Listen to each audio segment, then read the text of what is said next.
आइए नमस्कार, जय हिंद दोस्तों। हम धीरज सर फिर से आज आपको ज्ञान संगम चैनल में स्वागत करते हैं। आइए हिंदी के कुछ महत्वपूर्ण टॉपिक देखने चलते हैं, जैसे शब्द क्या है, शब्द के कितने भेद होते हैं, शब्द का प्रयोग कहाँ होता है। देखेंगे एक या अधिक वर्णों के मेल से बने सार्थक ध्वनि को क्या कहा जाता है, शब्द कहा जाता है। यानी एक से अधिक वर्णों के मेल से बनी सार्थक ध्वनि, जिससे क है, म है और ल, यह अलग अलग एक से अधिक वर्ण हैं। इनके मिलने से एक सार्थक ध्वनि बनी हुई है। उसी ध्वनि को हम क्या कहेंगे, शब्द कहेंगे। यहीं पर अगर लिख दे क, कहीं का लिख दे र, तो कर, कहीं लिख दे ज, इसका कुछ अर्थ नहीं निकलेगा, तो यह क्या है, कोई शब्द नहीं है। लेकिन जिसका कुछ अर्थ निकलने लगेगा उसे हम क्या कहेंगे, शब्द। शब्द दो प्रकार के होते हैं, एक सार्थक शब्द होता है, निरर्थक। जिससे सार्थक में क्या होता है, पानी, निरर्थक क्या है, ओनी। रजाई क्या है, सार्थक। ओजाई क्या है, निरर्थक। काम क्या है, सार्थक। काम धाम, लोग कहते कोई काम धाम नहीं है, काम क्या है, सार्थक। धाम क्या है, निरर्थक। आगे हम देखेंगे कि शब्द के प्रकार क्या होते हैं। स्रोत या इतिहास के आधार पर शब्द के 4 प्रकार के होते हैं शब्द। तद्भव, तत्सम, देशज और विदेशज। तत्सम किसे कहते हैं, जो शब्द संस्कृत से हिंदी में ज्यों के त्यों अर्थात बिना परिवर्तन के प्रयोग किए जाने लगे, उसे हम तत्सम शब्द कहते हैं। जैसे अग्नि, पृथ्वी, रात्रि, ये सभी क्या है, तत्सम। तद्भव शब्द संस्कृत के वे शब्द जो कुछ बिगड़कर हिंदी में प्रचलित हो गए, जैसे हस्त से क्या बन गया, हाथ। कर्ण से क्या बना, कान। या यही देखेंगे हम यहीं कि अग्नि का क्या हो जाएगा, आग। पृथ्वी के क्या हो जाएगा, धरती। रात्रि का क्या हो जाएगा, रात। तो ये जो शब्द जो हम लोग प्रयोग करते हैं या बोलते हैं, इसे हम क्या कहते हैं, तद्भव शब्द कहते हैं। जो संस्कृत वाले शब्द हैं इन्हें हम तत्सम शब्द कहते हैं। संस्कृत वाले शब्दों को हम क्या कहेंगे, तत्सम। जो हम लोग दिन भर प्रयोग कर रहे हैं ये क्या है, तद्भव। आइए कुछ महत्वपूर्ण इसमें देखते हैं तत्सम और तद्भव के बारे में। कि दिया है अस्थि, अस्थि क्या हो जाएगा, तत्सम। हड्डी क्या हो जाएगी, तद्भव। हस्त क्या हो जाएगी, तत्सम। हाथी क्या है, तद्भव। अच्छा, आधा का तत्सम अर्ध। आग का तत्सम अग्नि। अंधेरा का अंधकार। आज का अध। आम का आम्र। कान का कण। इकट्ठा का एकत्र। उंगली के अंगुली। कौवा का काक। काजल के कज्जल। अश्रु के आंसू। आंसू से क्या बनाते हैं हम लोग, अश्रु। कोयल को कोकिल। कृपा के कृपा। ऊट को उष्ट्र। घी को घृत। गांठ को ग्रंथ। काज को कार्य। गिनती के गणना। चाँद के चंद्र। खेत का क्षेत्र। चिड़िया के चटका। झीना के जीर्ण। गांव का ग्राम। पंछी का पक्षी। दसवा का दसम। देखेंगे चैत। चैत क्या हो जाएगा, चैत का चैत्र। प्यास के पिपासा। डंडा के दंड। धुआं का धूम्र। बाह का बाहू। भैंस का तत्सम क्या हो जाएगा, महिषी। नाक का तत्सम क्या है, नासिका। बहन का भगनी। जमुना का तत्सम क्या हो जाएगा, यमुना। पत्ता का पत्र। मुंह का मुख। रानी, रागी को बोला जाता है। रानी क्या है, तत्सम तद्भव, और रागी क्या है, तत्सम। जैसे इधर बाद वाला जो है ये तद्भव हो रहा है, अब पहले वाला तत्सम। इसे भगत हम लोग बोलते हैं, हम भक्त नहीं। सांस का होगा क्या, श्वास। लोहार का लोहकार। आगे देखेंगे कि मृत्यु यानी मौत का क्या हो जाएगा, मृत्यु। श्रृंग के क्या हो जाएगा, श्रृंग। ससुर ससुर को होगा। मक्खी को मच्छिका। सूरज को सूर्य। सूत को सूत्र। सपना को स्वप्न। आँख का अच्छी। हंसी का हास। उज्ज्वल को क्या लिखेंगे? उजाला। उजाला क्या हो जाएगा? उज्ज्वल। किवाड़ से कपाट, कबूतर कपोत, होठ ओष्ठ, घर गृह, किशन कृष्ण, खीर क्षीर, गद्दा गर्दव, काठ काष्ठ, गाह। हम लोग कहते हैं भाई ग्राहक है, तो होता क्या है? ग्राहक।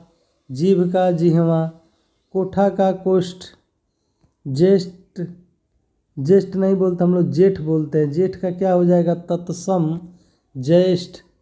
दही का तत्सम दधि, गड्ढा का गृत, दांत का दंत, पूत का पुत्र, मोती का मुक्ति, दूध का दुग्ध, भीख का भिक्षा, आगे अग्र, धीरज धैर्य, माथा मस्तक, सांप सर्प, नींद का निद्रा, लाज का लज्जा, अम्मा से अम्बा। आगे देखेंगे मित किसको कहते हैं? मित हम तद्भव बोलते हैं। मित्र क्या है? तत्सम। हाथ क्या है? तद्भव। हस्त क्या है? तत्सम। सूखा क्या है? तद्भव। अशुष्क क्या है? तत्सम। देशज शब्द वे शब्द होते हैं, देशज, देश का मतलब देश, ज का मतलब वे स्थानीय भाषा जो अपने देश में जन्म तो लिए लेकिन उनका पता नहीं चला। जिन्हें उत्पत्ति का कोई पता नहीं चलता उन्हें क्या कहते हैं? देशज शब्द। या वे शब्द जो स्थानीय भाषाओं में से हिंदी में प्रयुक्त होते हैं उन्हें क्या कहते हैं? देशज शब्द कहते हैं। जिससे एक सर पर सफ़ा बांधा गया उसको बोला किया जाने लगा देहात में या गांव में पगड़ी। ठीक। लोटा, पगड़ी, लोटा, डलिया, दौरी, खांची, ठीक, रोड़ा, बैगन इत्यादि शब्द ये क्या हैं? देशज शब्द होते हैं। विदेशज शब्द किसे कहेंगे? या अगला देखेंगे संकर शब्द। इसी में एक और भी शब्द होता है संकर शब्द, जो दो अलग अलग भाषाओं से मिलकर बनते हैं। जैसे खून फारसी का है, पसीना हिंदी का, ये दोनों एक साथ मिलेंगे कि बनेगा क्या? खून पसीना। बेधन डौल, ये बनेगा क्या? बेडौल। जेल धन खाना, जेल इंग्लिश भाषा का शब्द है, खाना हिंदी का, तो बन क्या जाएगा? जेल खाना। टिकट प्लस घर बनेगा क्या? टिकट। यहीं पर लिख दे रेल प्लस गाड़ी, ये किस भाषा का शब्द है? रेल क्या है? इंग्लिश भाषा का शब्द है। गाड़ी क्या है? हिंदी भाषा का। ये दोनों मिला दे तो बनेगा क्या? रेलगाड़ी। यानी ये संकर शब्द कहलाएंगे जो दो अलग अलग भाषाओं से मिलकर बने होते हैं। फिर बात करते हैं विदेशज शब्द। वे शब्द जो विदेशी भाषाओं से हिंदी में आए उन्हें हम क्या कहते हैं? विदेशी शब्द। विदेशी शब्दों में कई भाषाओं से शब्द आए हैं। अरबी के शब्द जैसे अखबार, आदत, आखिर, अमीर, ईमान, उम्र, औरत, कसूर, कसरत, कानून, किताब, खबर, खराब, जनाम, जलील, तहसील, तकदीर, तबादला, नशा, फ़ायदा, मुल्ला, मजहम, मतलब, हकीम, शराब, ये सभी क्या है? अरबी भाषा के शब्द है। हम लोग से सिर्फ यही एग्जाम में पूछेगा तहसील किस भाषा का शब्द है, तो विदेशी भाषा का शब्द है। कभी पूछ देता है कहाँ से आया है, तो अरबी भाषा से आया है। कभी ये भी पूछता है किशमिश किस भाषा का शब्द है, तो देखिए तो यही है किशमिश, फारसी भाषा का एक शब्द है। अदा, अगर, आमदनी, आइस, आवाज़, आसमान, कमीना, कारीगर, किशमिश, खुश, गवाह, चादर, चश्मा, चेहरा, जिगर, जोश, दफ्तर, दवा, दीवार, दिलेर, दलाल, पजामा, परहेज, बेकार, बेरहम, मजदूर, सरदार, सौदागर, साहब, ये सभी क्या हैं? फारसी भाषा के शब्द होते हैं। फिर देखेंगे हम तुर्की भाषा के शब्द।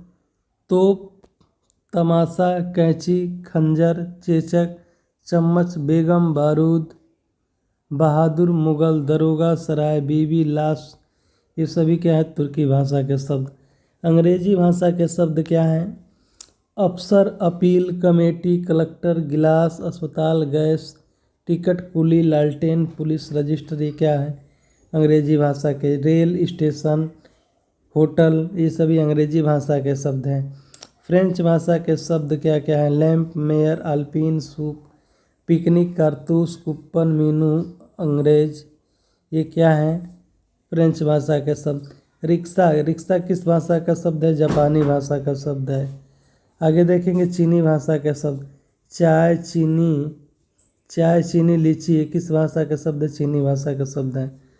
पुर्तगाली भाषा के शब्द अलमारी, स्त्री, इस्पात, कनस्तर, कप्तान, गोदाम, नीलम, पादरी, फीता, गमला, संतरा, चाबी, तौलिया, बाल्टी, साबुन ये सभी क्या है? पुर्तगाली भाषा के हैं। व्युत्पत्ति के आधार पर व्युत्पत्ति या रचना या बनावट के आधार पर शब्द के कितने भेद होते हैं? 3 भेद होते हैं। ऋण, यौगिक, योग। ऋण शब्द वे शब्द जो अलग अलग खंडों में तोड़ा न जा सके, यानी योग करके अलग अलग न किया जा सके। जैसे कमल में क को अलग लिखे, म को अलग और ल को कोई अर्थ नहीं लिखे। घोड़ा में घो को अलग कर दे, रा को अलग, तो कोई अर्थ नहीं निकलेगा। ऋण शब्द वे शब्द होते हैं जिनको तोड़ा न जा सकता, जिनको अलग कोई सार्थक खंड न किया जा सके। यौगिक जो 2 शब्दों से मिलकर बने होते हैं, जैसे पाठशाला में पाठ धनशाला, विद्यालय में विद्या धनालय, ठीक, विद्यार्थी में विद्या धनार्थी, ये क्या कहलाएंगे? यौगिक शब्द। योग ऋण शब्द किसे कहते हैं? जो शब्द 2 या 2 से अधिक शब्दों के योग से बने हों तथा किसी विशेष अर्थ को प्रकट करते हैं, उन्हें क्या कहते हैं? योग ऋण शब्द कहते हैं। जैसे दशानन, 10 है, आनंद जिसके बहुब्रीहि समास, लंबोदर, लंबा है उदर जिसका, यह क्या हो जाएगा? यानी जितने भी बहुब्रीहि समास के उदाहरण सभी क्या हो जाएंगे? योग ऋण शब्द के अंतर्गत आएंगे। आगे देखेंगे प्रयोग के अनुसार शब्द के कितने भेद होते हैं? शब्द के 2 भेद होते हैं। एक का नाम है विकारी, दूसरे का नाम है अभिकारी। इन शब्दों में रूप, लिंग, वचन, कारक काल के कारण बदलाव किए जाते हैं या बदल जाते हैं, उन्हें विकारी शब्द कहते हैं। जैसे लड़का, लड़की, मेरा, मेरी, इसमें 4 आते हैं, संज्ञा, सर्वनाम, विशेषण और क्रिया, ये सभी विकारी के भेद होते हैं। अविकारी किसे कहेंगे? जिनमें लिंग, वचन और कारक काल के कारण जिन शब्दों के रूप में कोई बदलाव नहीं होता, उन्हें क्या कहते हैं? अविकारी शब्द कहते हैं। जैसे सने, सने और, किंतु, हे, अरे, यानी जितने भी अव्यय शब्द हैं, अव्यय शब्द का मतलब क्या हो जाएगा? क्रिया विशेषण, संबंध सूचक, संबंध बोधक और विस्मयादिबोधक, ये 4 अभिकारी के अंतर्गत आएंगे। फिर हम मिलेंगे अगले नेक्स्ट वीडियो में। तब तक के लिए जय हिंद साथियों। राष्ट्रहित में